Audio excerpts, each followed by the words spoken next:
Bagong lipat nga pala ako ng school. Oo, transferi ako. Wala pa yung teacher namin nun, kaya umupo na lang ako sa pinakadulo.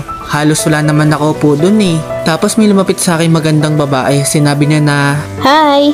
Ako nga pala si Stella. Akong bahala sa'yo dito. Kapag may umaway sa'yo, magsumbong ka lang sa akin ha. hello? Sino ka po? Well, buti na tanong mo. Ako lang naman yung pinakamagandang president dito sa room. Maiba nga tayo. Ano nga palang pangalan mo?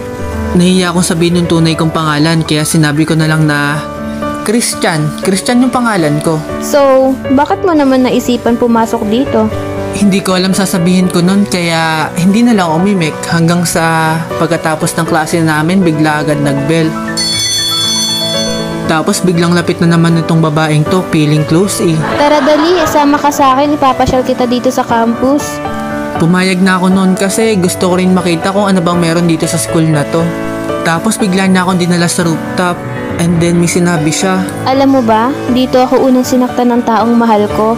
Elementary pa kami noon, hindi nga siya nagpaalam nun sa akin na pupunta siya ng ibang bansa.